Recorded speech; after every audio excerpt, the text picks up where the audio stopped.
This video is brought to you by John Robson Guitar Tuition. If you enjoy the content, please consider supporting the channel by enrolling on a course, purchasing some guitar lessons or a t-shirt, or you can join my Patreon. Now, on with the show. Hello chaps, welcome once again to John Robson Guitar Tuition. As always, I do hope you're well. Okay, ever since I started doing these videos where I'm talking about albums that I love, there was always going to be one that simply had to be on the list. This one. Officially titled Music Inspired by the Snow Goose by the British progressive rock band Camel, and more often just referred to as The Snow Goose by Camel. Yeah, this is an album that had a big effect on me when I first heard it, and I'll talk about when that was in a moment. But basically, the album itself was written and conceived and recorded as kind of a soundtrack to a story. And the story in question was a story called The Snow Goose by the writer Paul Gallico. Now, the basic plot of that particular story is it details the unlikely friendship between a solitary hermit-like artist living in an abandoned lighthouse in the bleak Essex marshes and a young girl who basically discovers an injured snow goose, hence the title, and takes it to the nearest habitation, which happens to be this abandoned lighthouse, and together they nurse this injured bird back to health again. And the story unfolds over several years as their friendship develops, and the whole thing is set during World War II, which is, you know, kind of becomes relevant later on in the story. But basically, if you listen to the album from start to finish, it takes about roughly the same amount of time, depending upon your reading speed, as it does to read the story. And that's how I first discovered this album in a double period of English when I was at school many years ago. The English teacher basically read the story whilst the album was playing in the background, and it was just the perfect combination. The mood of the music perfectly mirrors and echoes the moods and the developments of the story. And it was one of those moments for me when it was a case of I didn't know music could do this. You know, I was probably about 12 at the time, and I didn't know that music could do things to my emotions that, you know, that my emotions didn't know they could do, you know, one of those kind of things. So, as always with these little videos where I blether about a piece of music or an album, I've linked to the album down in the description box below, and I've also linked to kind of a live performance of some of the tunes from the album that appeared on the British music show, The Old Grey Whistle Test, so that's linked down there as well. So let's talk about some of the tracks. I haven't got time here to go through every single track on the album, but I'll just kind of give you a few highlights. And we need to start really with the first track, The Great Marsh. This is a real slow burn. It's one of those that when you press play and you go and sit back down again, you think, is anything happening? You know, have I got the volume adjusted right? But gradually it just kind of creeps in. These electric piano chords just seem to appear out of the mist, and then roughly about a minute and a half in, the rest of the band kick in, and it starts kind of delivering some kind of flavour of some of the melodies that you're going to be hearing later on in the album. You know, just that is a strong facet of this album all the way through. You'll hear me mentioning it. There are so many beautiful, well-crafted, emotive melodies on this album that, you know, you can, unlike a lot of progressive rock albums, you can go away humming plenty of tunes as a result of listening to this album. Anyway, we then start to get into the album proper after that intro, and the first track is called, I'm not sure how you pronounce this guy's name, it's spelled like that. I've always pronounced it in my head as Ryder. But the main melody on this, Rider is the name of the solitary hermit artist living in the lighthouse. The main melody on this track is carried by the flute. And like a lot of the tunes on this album, it manages to seamlessly kind of weave a path between lots of different moods and emotions. There's loneliness there because he's a solitary figure, but there's also joy and reflectiveness and happiness in there as well. It paints a picture of a well-rounded character, just like the book does. Then the main character in the story is obviously the Snow Goose, and this has to be, for me, one of the most beautiful melodies ever written or conceived or played.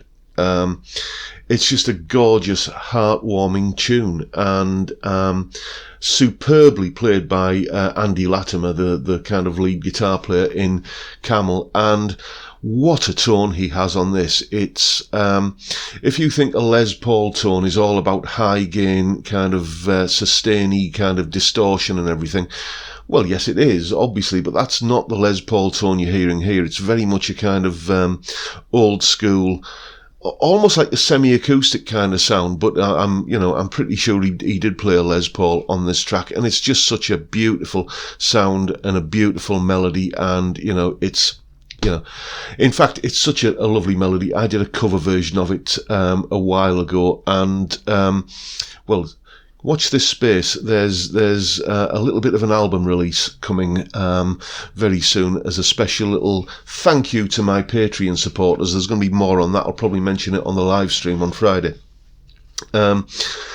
Then we get into another tune that I particularly like on this one. It's called Migration. Now, this is one of the few vocal performances on the album. The album is largely instrumental. There aren't any lyrics, even though there's the odd little vocal performance. It's kind of a bit like, that... what's that tune from Dark Side of the Moon? The Great Gig in the Sky.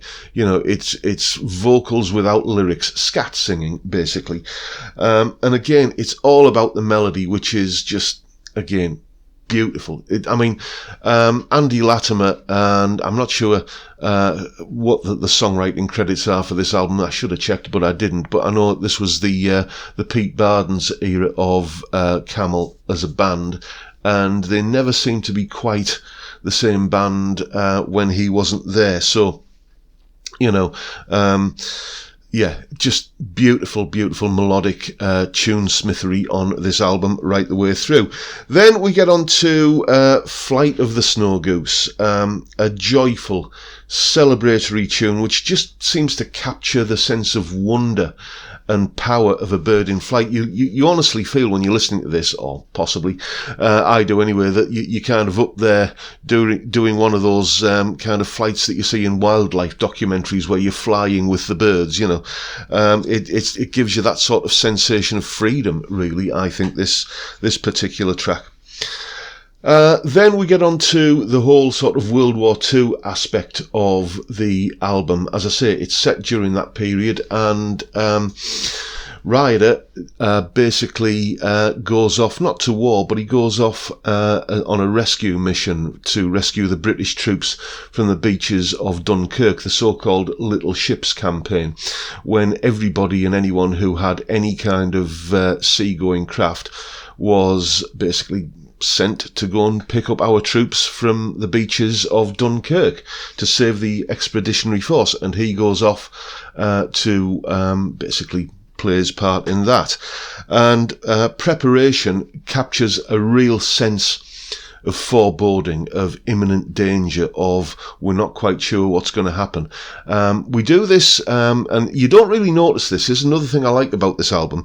This piece is in 5/4 time, so 5 beats to the bar.